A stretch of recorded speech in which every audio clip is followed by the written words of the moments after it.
సాహితీ ప్రియులకు నమస్సుమాంజలి. కాశీ మజిలీ కథలకు స్వాగతం.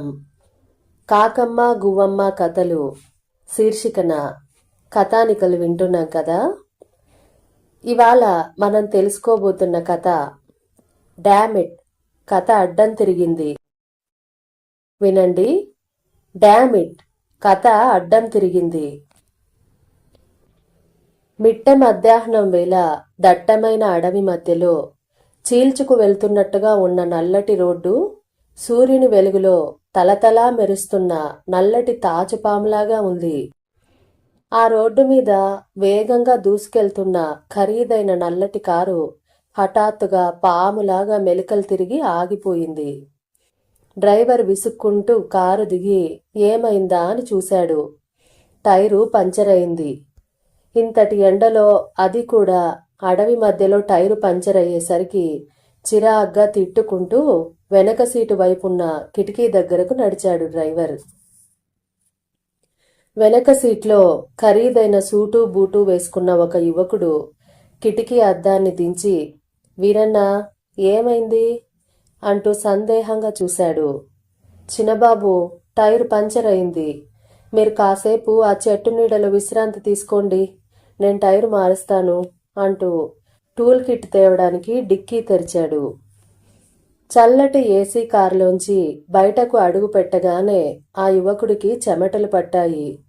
అందులోనూ తను వేసుకుంది సూట్ కావడంతో మరింత ఉక్కపోతగా అనిపించింది. వెంటనే బ్లేజర్ తీసివేసి చెట్టు నీడలోకి వెళ్ళాడతను. కాసేపటికి చెట్టు మీద నుంచి వీచిన చల్లటి గాలి హాయిగా అనిపించింది.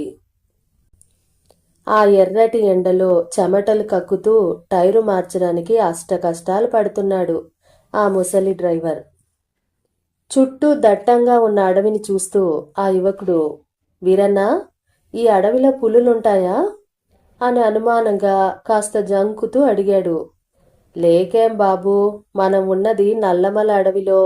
ఇప్పుడు రాకపోవచ్చేమో గాని కాస్త చీకటి పడితే చిరుతపుళ్ళు రోడ్డు మీదకొస్తాయి. మరి మనమున్నది అడవిలోనే కదా అన్నాడు తాపీగా పని చేసుకుంటూ. అతను వెనక్కి తిరిగి చూడలేదు కానీ చూసుంటే తెలిసేది. ఆ మాటకు ఆ యువకుడు భయంతో ఎంతలా బిగుసుకుపోయాడో. అప్పుడప్పుడు వచ్చిపోయే వాహనాలు తప్ప ఎక్కడా జనసంచారమే లేదు కనుచూపు మేరలో. అంతా నిర్మానుష్యంగా ఉంది. ఎలాగో తంటాలు పడి ఆ ముసలాయన ఓ అరగంటకి టైరు మార్చాడు. ఆ యువకుడు ముభావంగా కూర్చోవటం చూసి వీరన్న నవ్వుతూ, చిన్నబాబు, మరేం భయం లేదు. సాయంత్రం లోపు మనం కర్నూలు చేరుకుంటాం. అసలు రాత్రే నాకు విషయం తెలుసుంటే నేనెక్కడికి వెళ్ళకపోదును గదా. ఉదయాన్నే బయలుదేరంటే ఈ పాటికి ఎప్పుడో చేరుకునేవాళ్ళం.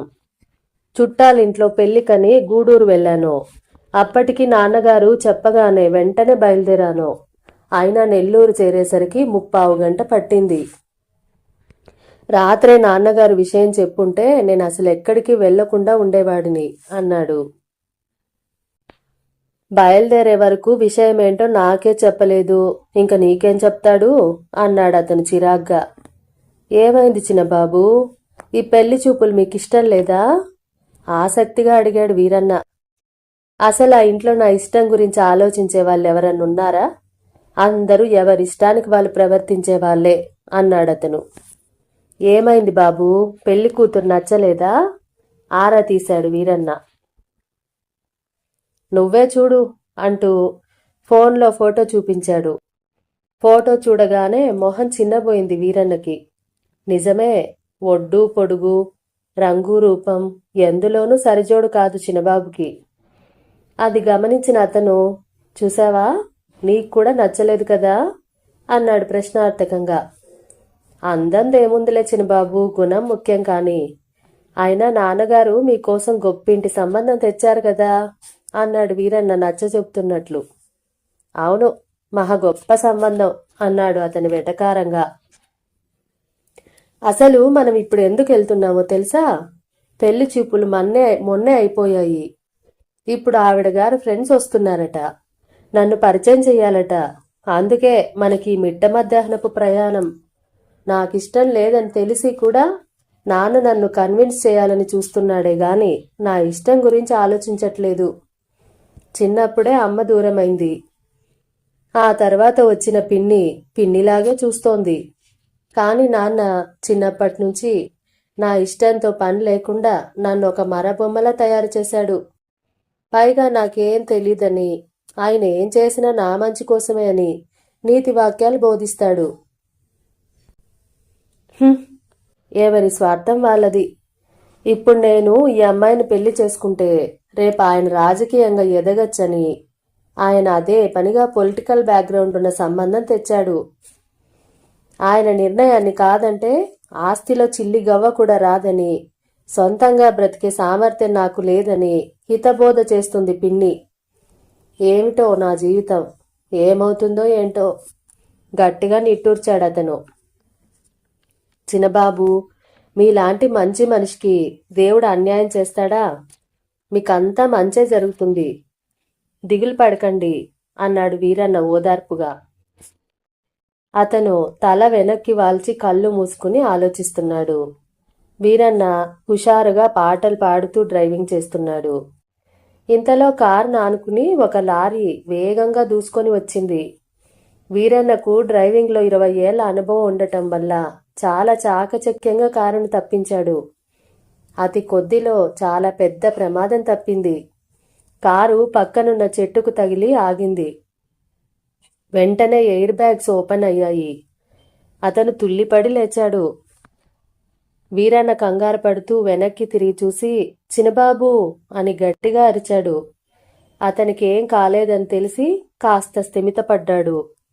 ఇద్దరు కారులోంచి కిందకు దిగారు. తాగుబోతునాయాలు, కన్ను మిన్ను కనబడుతున్నట్టు లేదు వీడికి. వీడి వాటం చూస్తుంటే ఖచ్చితంగా ఎక్కడో ఒకచోట యాక్సిడెంట్ చేసేటట్టే ఉన్నాడు అంటూ కోపంగా రాయి తీసి విసిరాడు వీరన్న. అతను గట్టిగా ఊపిరి పీలుస్తూ, మనం లేచిన టైం బాగుంది వీరన్న, లేకపోతే ఈ పాటికి వాడి లారీ కింద మన కారు ఉండేది. నువ్వు జాగ్రత్తగా ఉండబట్టి సరిపోయింది అన్నాడు గుండెల మీద చేయి వేసుకుంటూ. మరేం భయం లేదు చిన్నబాబు, నేను జాగ్రత్తగా తీసుకెళ్తానుగా అంటూ డ్రైవింగ్ సీట్లో కూర్చున్నాడు వీరన్న. అది ఘాట్ రోడ్డు కావడంతో రోడ్డు మలుపులు తిరిగి ఉంది. మరో గంట గడిచింది. ఒకచోట వాహనాలన్నీ బారులు తీరి ట్రాఫిక్ జామ్ అయింది. అరగంట గడిచినా ట్రాఫిక్ క్లియర్ అయ్యే పరిస్థితి కనిపించట్లేదు. అసలేం జరిగిందో కనుక్కొస్తానని వీరన్న వెళ్ళాడు. 15 నిమిషాలు గడిచిన డ్రైవర్ తిరిగి రాకపోవడంతో అసహనంగా అతను కారు దిగి ఎదురు చూడసాగాడు. మరో 5 నిమిషాలు గడిచాక వీరన్న మొహం వేలాడేసుకొని తిరిగి వచ్చాడు. ఏమైంది? అసహనంగా అడిగాడతను. ఈరోజు మనం వెళ్ళలేం చిన్నబాబు, నా మాటే నిజమైంది. నేను చెప్పలేదు, ఆ తాగుబోతునాయాలు యాక్సిడెంట్ చేశాడు. ఏదో కారును గుద్దేశాడు. పాపం ఆ కారులో ఉన్న వాళ్ళెవరో కాని అందరూ అక్కడికక్కడే చచ్చిపోయారు. ఈ తాగుబోతు సచ్చినోడు కూడా సచ్చాడు. లారీ అడ్డంగా తిరగబడింది. లారీ నిండుగా ఉన్న కంకర రోడ్డు మీద చెల్లా చెదురుగా పడుంది. అటుపక్క కిలోమీటరు, ఇటుపక్క కిలోమీటర్ వరకు వరుసగా వాహనాలు ఇరుక్కుపోయి ఉన్నాయి. లాభం లేదు. పోలీసులొచ్చి ఆ లారీని క్లియర్ చేయాలంటే ఎన్ని గంటలు పడుతుందో తెలీదు. బహుశా రాత్రి కావచ్చు చెప్పాడు డ్రైవర్. డామిట్, బయలుదేరినప్పటి నుంచి అన్ని ఇబ్బందులే. కోపంతో కారు టైరుని తన్నాడతను.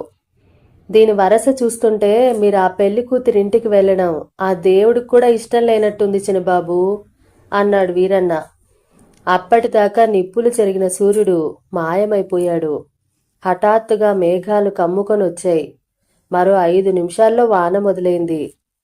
మొదట చిన్నగా మొదలైన వాన పెను తుఫానుగా మారింది. అప్పటిదాకా బయట నిలబడి చోద్యం చూస్తున్న జనం ఎవరి వాహనాల్లోకి వాళ్ళెక్కి కూర్చున్నారు. వీరన్న కిటికీ అద్దం కాస్త దించి బయటకి తొంగి చూశాడు. కొన్ని వాహనాలు మెల్లగా వెనక్కి తిరిగి వెళ్తున్నాయి. అదృష్టవశాత్తు అతని కారు వెనుక ఉన్న 4-5 వాహనాలు వెనక్కి తిరిగి వెళ్తున్నాయి. అతను అయోమయంగా చూస్తూ, వీరన్న ఇప్పుడు ఏమిటి చేయడం అన్నాడు అమాయకంగా. చెయ్యడానికి ఏం లేదు బాబూ, ఈ రాత్రికి ఎక్కడైనా తల దాచుకోవాలి. అప్పుడే సాయంత్రం అయింది. అడవి కాబట్టి త్వరగా చీకటి పడుతుంది. ఈ అడవిలో చీకట్లో ఇంతటి భారీ వర్షంలో ప్రయాణించటం మంచిది కాదు. మనం వచ్చేటప్పుడు బీడీ తాగటానికని నేను ఒకచోట కారు ఆపాను కదా, అక్కడ ఒకవైపు మట్టి దారుంది. ఒంటేలు పోసుకుందామని కాస్త లోపలికెళ్ళాను. అక్కడ కాస్త దూరంగా ఒక గుడిసె కనిపించింది. చూడ్డానికి ఏదో టీ స్టాల్ లాగా ఉంది. చెట్లు అడ్డంగా ఉండటం వల్ల అక్కడ ఆ గుడిసె ఉన్నట్టు రోడ్డు మీద వెళ్తున్న వాళ్ళకి కనిపించదు. మనం ఇవాల్టికి అక్కడే తలదాచుకుందాం. అదృష్టం బావుంటే తినడానికి కూడా ఏమైనా దొరకచ్చు. అక్కడ ఆ గుడిసె ఉందంటే చుట్టుపక్కల ఎక్కడో చిన్న పల్లెటూరు ఏదైనా ఉంటుంది. కాబట్టి మనకేం భయం లేదు. ఎక్కడైనా ఇంత చోటు దొరక్కపోదు అన్నాడు వీరన్న అభయం ఇస్తున్నట్లు. అతను సరేనని తల ఊపాడు. కారు మెల్లగా వెనక్కి తిప్పాడు వీరన్న. వర్షం కుండపోతగా పడుతోంది.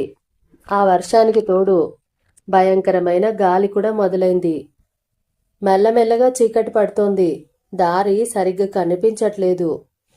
అయినా డ్రైవర్ అనుభవం ఉన్నవాడు కాబట్టి చాలా జాగ్రత్తగా నడుపుతున్నాడు. అరగంట ప్రయాణించాక వీరన్న మొదట చూసిన మట్టిదారి కనిపించింది. కారు స్లో చేసి మెల్లగా మట్టిదారిలో పోనిచ్చాడు. అతడు అనుకున్నట్లుగానే గుడిసె కనిపించింది.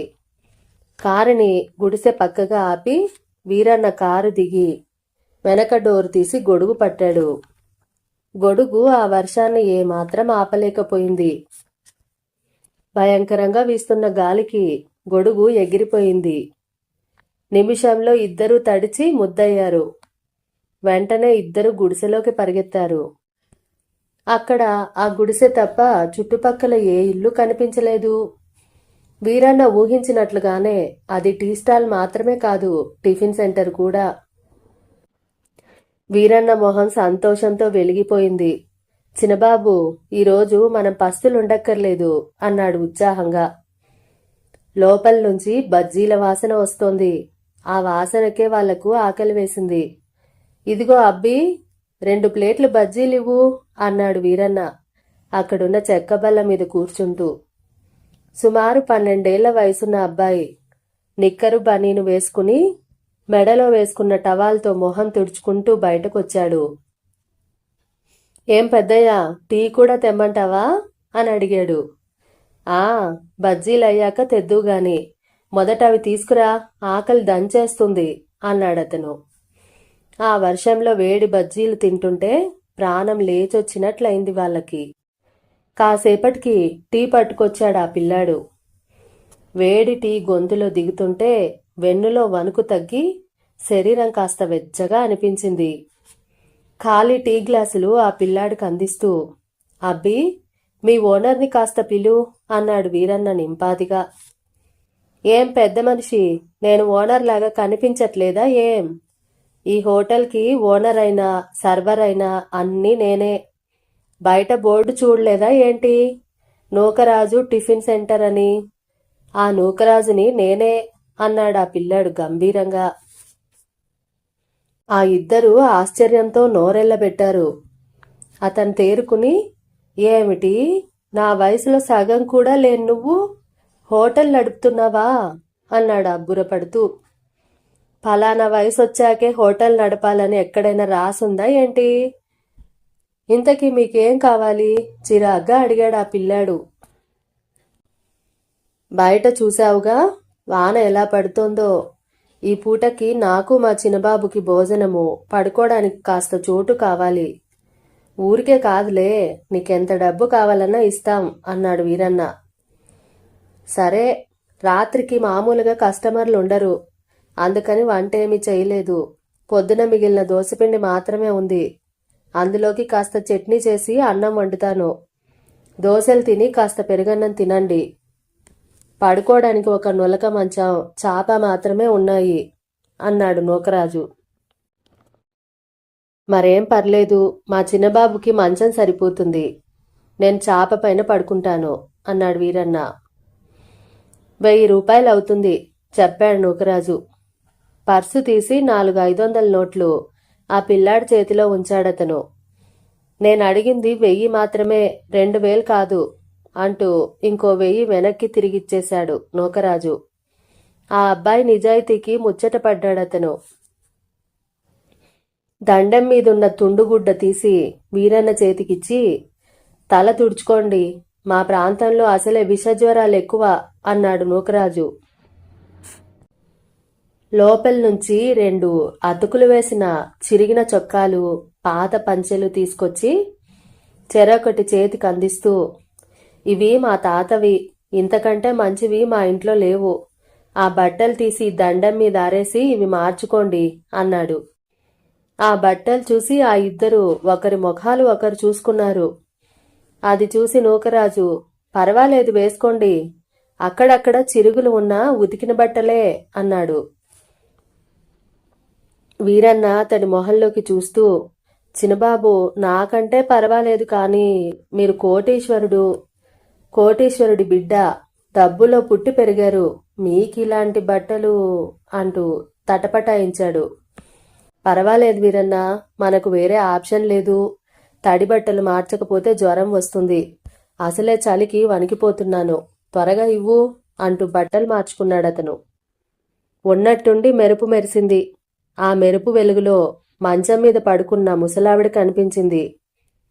మెరుపు తర్వాత వచ్చిన ఉరుముల శబ్దంతో ఉలికిపడి లేచిన ఆవిడ చుట్టూ కలియజూసి, పెద్దోడా పెద్దోడా అంటూ గట్టిగా అరిచింది. ఆ పిల్లాడు ఆవిడ మంచం దగ్గరకొచ్చి ఆమె నుదురు మీద చెయ్యేసి, బామ్మ, ఇప్పుడెలా ఉంది అని అడిగాడు. నాకేమైందిరా, దొక్కలా ఉన్నాను, ఇంతకీ ఎవరు వాళ్ళు అంటూ ఎదురుగా ఉన్న ఇద్దరిని చూసి ఆరా తీసింది. బయట తుఫాను కదా, పైగా చీకటి పడింది, రోడ్డు మీద ఏదో యాక్సిడెంట్ అయ్యి ఎటూ పోయే పరిస్థితి లేదట, ఈ రాత్రికి ఇక్కడ ఉంటామని వచ్చారు అన్నాడు నూకరాజు. చిన్నోడు ఇంకా బడి నుంచి రాలేదా అంటూ లోపలికి చూసింది. నీకు 2 రోజుల నుంచి చలి జ్వరం, అందుకే మన ఊళ్ళో ఉన్న ఆర్ఎంపీ డాక్టర్ని పిలుచుకురమ్మని చిన్నోడిని పంపాను అన్నాడు ఆ అబ్బాయి. పెద్దోడా, నీకేమైనా మతిపోయిందట్రా, నా కోసం ఈ చీకట్లో ఈ తుఫాన్లో నిండా 10 ఏళ్ళు కూడా లేని పిల్లాడిని పంపావా? అసలే తుఫాను, చీకట్లో చిరుత పులులు తిరుగుతుంటాయి, ఆ పసిపిల్లాడిని పంపడానికి నీకు మనసెలా వచ్చిందిరా, అంతా నా కర్మ అంటూ ఆ ముసలావిడ కళ్ళనీళ్లు పెట్టుకుంది. ఇదంతా ఆసక్తిగా గమనిస్తున్న వీరన్న ఆవిడ దగ్గరకొచ్చి, ఏమైంది పెద్దమ్మా అంటూ అడిగాడు. ఏం చెప్పమంటావు బాబు, ఒకనాటి తుఫాన్లో నా కోడలు నిండు చూలాలు బిడ్డ అడ్డం తిరిగిందని దగ్గరలో ఉన్న టౌన్ ఆసుపత్రికి తీసుకెళ్తున్నాము. తుఫాను ప్రమాదంగా మారి చీకట్లో కనిపించక ట్రాక్టర్కి యాక్సిడెంట్ అయింది. ఆసుపత్రికి తీసుకెళ్లేసరికి అంతా అయిపోయింది. డాక్టర్లు బిడ్డను మాత్రం కాపాడగలిగారు. ఆ యాక్సిడెంట్లో నా కొడుక్కి మతి భ్రమించి దేశాలు పట్టిపోయాడు. తల్లి తండ్రి లేని 2 పిల్లల్ని నేను నా మొగుడు కష్టపడి పెంచాము. కానీ ఈ తుఫాన్ రాక్షసి నా మొగుడిని కూడా పొట్టను పెట్టుకుంది. పొలం పనులకని వెళ్ళిన ఆయన పశువులకు మేత కోసం అడవిలోకి వెళ్ళాడు. తుఫాను మొదలవడంతో ఒక గుహలో తల దాచుకున్నాడు. అక్కడి నుంచి బయటపడేలోపు చిరుతపులి దాడి చేసి చంపేసింది. అన్నింటికీ ఈ రాక్షసి తుఫానే కారణము. ఇది తుఫాను కాదు, నా కుటుంబానికి ఉన్న శాపము. నా మొగుడిని కోడల్ని పొట్టను పెట్టుకుంది, నా కొడుకుని నాకు కాకుండా చేసింది. ఇంకా మిగిలింది నేను, నా మనవళ్ళు.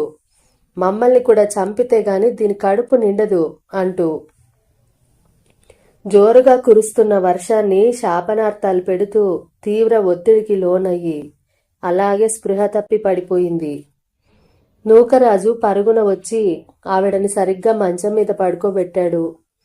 ఆమె శరీరం చిక్కి శల్యమైంది. కేవలం కళ్ళల్లోనే ప్రాణాలు నిలుపుకున్నట్లుగా ఉంది. ఆమెకి ఈ దుస్థితి వార్ధక్యం వల్ల వచ్చింది కాదు, మనసు వికలమైనందువల్ల వచ్చిన స్థితి. నుదుటి మీద తడిబట్ట వేసి వీరన్నను దగ్గరగా పిలిచి, ఇదిగో పెద్ద మనిషి, నేను ఊళ్ళోకెళ్ళి మా చిన్నోడిని డాక్టర్ని తీసుకొస్తాను. నేనొచ్చే వరకు కాస్త మా బామ్మని కనిపెట్టుకొనుండు అంటూ చొక్కా కూడా వేసుకోకుండా మొలలో పదునైన కత్తిని దోపుకొని ఒక లావుపాటి దుంగను తీసుకొని వర్షంలో తడవకుండా సంచిని కప్పుకొని ఇంట్లో ఒక మూలగా ఉన్న పాత సైకిల్ ఎక్కాడు నూకరాజు. వీరన్న కంగారుగా ఆ పిల్లాడిని ఆపి, ఇప్పుడే కదా మీ బామ్మ తుఫాను వల్ల మీ కుటుంబం ఎంత నష్టపోయిందో చెప్పింది.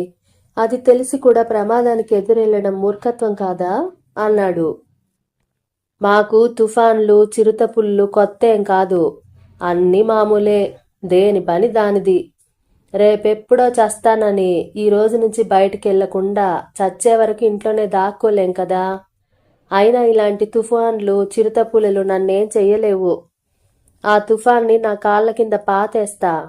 మా తాతని పొట్టను పెట్టుకున్న ఆ చిరుతపులి దాని గుండెల్లో ఈ బాకుతో నా కసితీర పొడుస్తాను. చూస్తారుగా ఈ నూకరాజు తడాక అంటూ ఆ జోరువానలో బాణంలా తన సైకిల్ మీద దూసుకెళ్లాడు ఆ 12 ఏళ్ల పిల్లాడు. పుట్టినప్పటి నుంచి తిరిగిన పరిసరాలు అవ్వటం చేత రోడ్డు గుంతలుగా ఉన్నా చీకటిగా ఉన్నా ఆ అబ్బాయి నిరాటంకంగా వెళ్తున్నాడు. అంత పెద్ద తుఫాను ముసలావిడను భయపెట్టింది కాని ఈ పిల్లాడిని ఏమి చేయలేకపోయింది. ఉరుముల శబ్దంతో కాసేపటికి ఆ ముసలావిడకు స్పృహ వచ్చింది. ఆమె చుట్టూ కలియజూసి పెద్దోడా అని అరిచింది. వీరన్న ఆమె దగ్గరగా వచ్చి, పెద్దమ్మా, నేనెంత చెప్పినా వినకుండా ఆ అబ్బాయి తమ్ముడిని డాక్టర్ని తీసుకొస్తానని వెళ్ళాడు.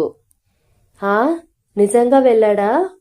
అయితే ఇంకేం భయం లేదు అంది బామ్మ. వీరన్న తల గోక్కుంటూ, నువ్వేమంటున్నావో నాకు అర్థం కాలేదు అన్నాడు. మా పెద్దోడు అసాధ్యుడు బాబూ. నా మొగుడు పోయి నేనేడుస్తుంటే ఆడు నా దగ్గరకొచ్చి ఏమన్నాడో తెలుసా బాబూ? బామ్మ, ఎందుకే ఏడుస్తావు? అమ్మ పోయింది, నాన్న ఎటుపోయాడో తెలీదు, ఇప్పుడు తాత పోయాడు, రేపు నువ్వు నేను చిన్నోడు కూడా పోతాము. ఎలాగో పోతామని తెలిసినప్పుడు భయం దేనికి? ఎలా బతకాలి అని నువ్వేమి దిగులు పడకు. నేనేదో ఒక పని చేసి నీకు తమ్ముడికి తిండి పెడతాను అన్నాడు. వాళ్ళ తాత పోయిన రోజు నుంచి మా ఇంటికి పెద్ద దిక్కు వాడే బాబు. ఆయన పోయేసరికి మాకు దిక్కు మొక్కు ఎవ్వరూ లేరని అప్పుల వాళ్ళ మీద పడి ఉన్న కాస్త పొలము ఇల్లు జమ కట్టుకున్నారు. 2 పసిపిల్లలతో నిలువ నీడ లేకుండా ఏం చెయ్యాలరా భగవంతుడా అని నేను తల బాదుకుంటుంటే ఆ నిమిషాన ఆడు 10 ఏళ్ల పిల్లళ్ళ మాట్లాడలేదు. నన్ను పైకి లేపి ఇంకో చేత్తో చిన్నాడిని పట్టుకుని, మన దగ్గర పోగొట్టుకోవడానికి ఇంకేం లేదే బామ్మ, మనం నిరభ్యంతరంగా ఎక్కడైనా బ్రతకచ్చు, పోదాం పద అన్నాడు. ఊళ్ళో కొంతమంది మా మీద జాలితో ఈ గుడిసె వేయడానికి సాయం వచ్చారు. వాళ్ళమ్మ పోయిన నాడు వాడు లోకం తెలియని పసివాడు. 2 ఏళ్లకే అమ్మా నాన్నని పోగొట్టుకున్నాడు. 10 ఏళ్లు కూడా నిండక ముందే ఇంటి యజమాని అయ్యాడు. ఆయన పోయినప్పటి నుంచి వాడేడవడం నేనెప్పుడూ చూడలేదు. తమ్ముణ్ణి బడికి పంపి వాడు మాత్రం పశువులు కాయటానికి వెళ్ళేవాడు. నన్ను మాత్రం ఊళ్ళో సుబ్బయ్య గారి పూల కొట్టులో పూలు కట్టే పనిలో పెట్టాడు. ఓ సంవత్సరం బాగానే గడిచింది. ఆ తర్వాత నా ఆరోగ్యం చెడి నేను మంచాన పడ్డాను. అప్పటినుంచి నన్ను చూసుకోవటానికి ఇంట్లోనే ఉంటూ చిన్నగా టిఫిన్ సెంటర్ మొదలుపెట్టాడు.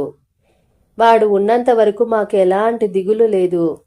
కానీ అప్పుడప్పుడు ఈ తుఫాన్ రాక్షసి మర్చిపోయిన గాయాలను రేపుతూ గతాన్ని గుర్తుకు తెస్తుంది. ఈ ముసల్ది చస్తే దిక్కులేని పిల్లలు బిచ్చమెత్తుకొని బతకాల్సిందేనని ఎగతాళి చేసిన వాళ్ళు ఉన్నారు. అయ్యో పాపం అన్న వాళ్ళు కూడా ఉన్నారు. అయినా నా మనవడు ఎవ్వరిని లెక్క చేయడు. వాడికి ఏది అనిపిస్తే అదే చేస్తాడు. నాకు మా చిన్నోడికి కొండంత అండబాబు వాడు.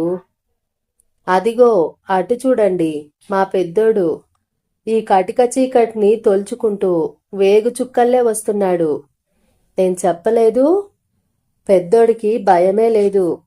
ఎందుకంటే ఆడు చావుకి సిద్ధపడినవాడు. వాడిని ఏ భయమూ భయపెట్టలేదు అంది మెరుపు వెలుగులో వస్తున్న మనవడిని కిటికీలోంచి చూపిస్తూ. వీరన్న చిన్నబాబు ఆశ్చర్యంతో చూశారు. నూకరాజు చిన్నోడిని తీసుకుని సరాసరి ముసలావిడ దగ్గరకొచ్చాడు. బామ్మ, ఈ చీకట్లో వర్షంలో రావడానికి ఆ డాక్టర్ బెంబేలెత్తిపోనాడు. పొద్దున్నే వచ్చి చూస్తాడంట. అప్పటి వరకు జ్వరం ఎక్కువ కాకుండా ఈ మందు ఇచ్చినాడు అంటూ టాబ్లెట్ చేతిలో పెట్టాడు. బామ్మ ప్రేమగా పెద్దోడి తల నిమిరి, నువ్వెళ్ళి వంట పని చూడు నాయనా, పాపం వాళ్ళెప్పటినుంచో కాచు కూర్చున్నారు అంది. చిన్నోడిని దగ్గరకు తీసుకుంటూ, ఎందుకని ఇంత ఆలస్యమైంది చిన్నోడా, భయపడినావా అంటూ అడిగింది. నాకెందుకు బామ్మ భయం? నేను బయలుదేరేసరికి వాన జోరుగా పడుతోంది. నా కోసం అన్న ఎలాగైనా వస్తాడని ఆ డాక్టర్ వాళ్ళ ఇంటికాడే ఉన్నాను. అంతలో అన్న వచ్చినాడు. ఆ డాక్టర్ రమ్మంటే భయపడి సచ్చినాడు. అక్కడికి అన్న నీకేం కాకుండా తీసుకెళ్తానని చెప్పాడు. అయినా వినలేదు. పొద్దున్నే వస్తానని మందులిచ్చి పంపేసినాడు. గుక్క తిప్పకుండా చెప్పాడు చిన్నోడు. బామ్మ సంతోషంగా చిన్నోడిని ముద్దు పెట్టుకుంది. వర్షం మొదలవడంతోనే కరెంటు పోయింది. నూకరాజు దీపం వెలుగులోనే వంట చేసి అందరికీ వడ్డించాడు. అందరూ తిన్నాక బామ్మకు మందులిచ్చి పడుకోబెట్టాడు. బామ్మ ఒక మంచంపై పడుకుంది. రెండో మంచాన్ని చిన్నబాబుకు వేశాడు. మిగిలిన ఒక్క చాపలో వీరన్న, చిన్నోడు పడుకున్నారు. నూకరాజు నేల మీద పాత పంచపరుచుకుని నిద్రపోతున్నాడు. చిన్నబాబుకి ఎంతసేపటికి నిద్ర రావట్లేదు. దీపం వెలుగులో నూకరాజుని చూస్తున్నాడు. తన వయసులో సగం కూడా లేని పిల్లాడు ఇంత చిన్న వయసుకే జీవితాన్ని చదివేశాడు. ఇంత వయసొచ్చి తనేం చేస్తున్నాడు? ఏనాడు సొంత నిర్ణయాలు తీసుకోలేదు. అన్నింటికీ భయపడుతూ ఎవరో చెప్పినట్టు నడుచుకుంటున్నాడు. చిన్న పిల్లాడికున్న వ్యక్తిత్వం తనకు లేదు. వ్యక్తిత్వం లేని మనిషి మట్టి బొమ్మతో సమానం. ఈ మట్టి బొమ్మ ఈరోజే జీవం పోసుకుంది. ఈ జీవం వచ్చిన మనిషి రేపటి నుండి కొత్త ఉదయాన్ని చూస్తాడు అని దృఢంగా నిశ్చయించుకున్నాడు. తెల్లవారేసరికి నిద్ర లేచిన చిన్నబాబు పెళ్లి కూతురికి ఫోన్ చేసి తనకి పెళ్లి ఇష్టం లేదని చెప్పాడు. ఆ సంగతి తెలిసి పెళ్లి కూతురు తండ్రి చిన్నబాబు వాళ్ళ ఇంటికి ఫోన్ చేశాడు. ఫోన్లో విషయం విన్న పిఏ నోరెళ్లబెట్టాడు. డామిట్, కథ అడ్డం తిరిగిందే, ఇప్పుడేం చెయ్యాలి అనుకుంటూ గదిలోకెళ్ళి, మేడం మేడం, మన ప్లాన్ మొత్తం రివర్స్ అయింది. మీరు చెప్పారని మంచి రాజకీయ పలుకుబడి ఉన్న సంబంధం తెచ్చాను. కాని చిన్నబాబు ఇలా చేస్తాడని కల్లో కూడా అనుకోలేదు అన్నాడు వాడు. వాడికి ఎంత ధైర్యం! కుక్కిన పేన్ల పడుండేవాడు. ఎవరేం చెబితే అది చేసేవాడు. ఒక్కరోజులో అలా ఎలా మారిపోతాడు? ఉండు, ఆయనతో చెప్పి వాడినేం చేస్తానో చూడు అంటూ కోపంతో ఊగిపోతూ మేడ మీదికి వెళ్ళింది చిన్నబాబు పిన్ని. ఏవండి, ఇది విన్నారా? మన చిన్నబాబు పెళ్లి చేసుకోనని చెప్పాడట. నలుగురిలో మీ పరువు ఏం కావాలి? మీ రాజకీయ భవిష్యత్ ఏమవుతుంది? మిమ్మల్ని ఎదిరించేంత ధైర్యం చిన్నబాబుకి ఎలా వచ్చింది అంటూ రాణి కన్నీళ్ళని ఒత్తుకుంది. ఆహా, అందాక వచ్చాడా? నా మాట ఎలా వినడో నేను చూస్తాను అని కోపంగా కొడుక్కి ఫోన్ చేశాడాయన. చిన్నబాబు, నేను విన్నది నిజమేనా? పెళ్లి చేసుకోనన్నావట. నా మాట ధిక్కరిస్తే ఏమవుతుందో తెలుసా అంటూ ఫోన్లోనే గద్దించాడాయన. తెలుసు నాన్నగారు, ఆ ఇంట్లో నాకు స్థానం ఉండదు. మీ ఆస్తిలో చిల్లి గవ్వ ఇవ్వరు, అంతేనా అన్నాడతను కూల్గా. నన్ను కాదని బయట బతికే సామర్థ్యం నీకుందనుకుంటున్నావా ప్రశ్నించాడు తండ్రి. పర్వాలేదు నాన్నగారు, మంచికో చెడుకో నాకు చదువు చెప్పించారు. ఏదో ఒక ఉద్యోగం చేసి బ్రతకగలను. ఏ ఉద్యోగం దొరక్కపోతే కాయకష్టం చేస్తూ బ్రతుకుతాను.